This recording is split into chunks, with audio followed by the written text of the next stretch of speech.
Okay, so now I've shown you how we collected the data, and now I'm going to show you how we are going to analyze the data.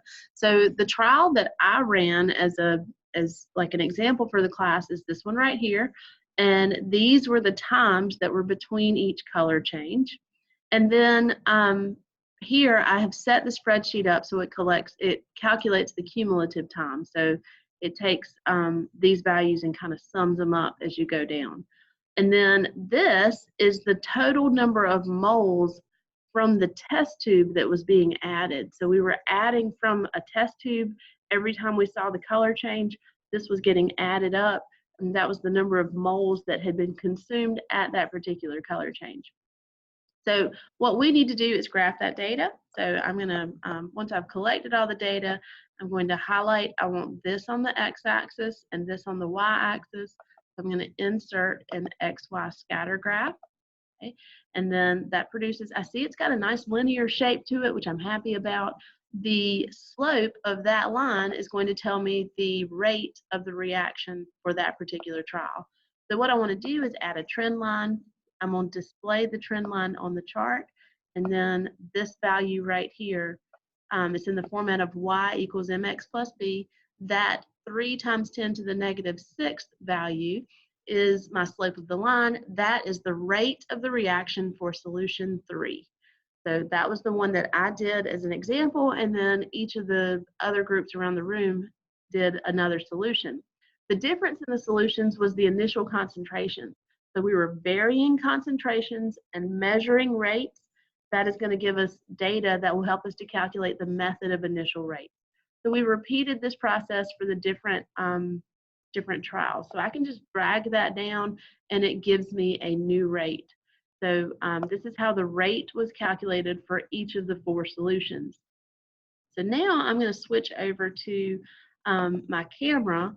This was like all of our data combined. So we had the 4 solutions. This gives you the initial concentrations of the ions for the 4 solutions. That information is actually in your lab book. So like when you look at your report sheet for solution 1, solution 2, solution 3, and solution 4, at the top of each solution, they have figured out the initial concentration for those ions. These are in units of molarity. That's why it's in brackets. And then these are the rates that we just calculated. It's in units of molarity per second, and it came from getting the slope of that line. So now this is the information that we need to use to calculate the rate law. It's using the method of initial rates. So you want to start by writing a generic equation that is based off of your reactants. So here's my generic equation. Rate is equal to K times this ion to some power of m times this ion to some power of n. And so at that point, we're going to look for trials that maintained constant. So like the first thing I want to do, I want to try to figure out the value for n. So I'm going to find trials where this ion stays the same. So if I use trials, I see it happening twice actually. In trial 1 and 3, it stays the same, or in trials 2 and 4, it stays the same. Now we'll tell you, we worked all this out. Your data is a lot prettier if you use trials 2 and 4. So you want to use trials 2 and 4, method of initial rate. You're going to divide all of this for trial 4 by all of this for trial 2. The K is going to cancel, this ion is going to cancel, and you're going to be able to solve for n.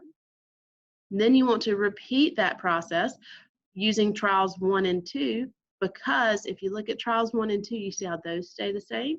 So you're only going to be calculating what this causes. Okay, so with this method, you're going to be able to find a value for m, find a value for n, plug those two in to get it like the new rate law, and then choose any trial to plug in to find the K value. Okay, so let me know if you have any questions. This is, I love this because it factors in so much with what we're doing in the lecture. So if you do have questions, start first with that lecture on the method of initial rates, because that's where we go over how to do this. But this shows you how that data is collected and how we can actually use this in a lab to write a rate law. Trying to turn this thing off. Bye.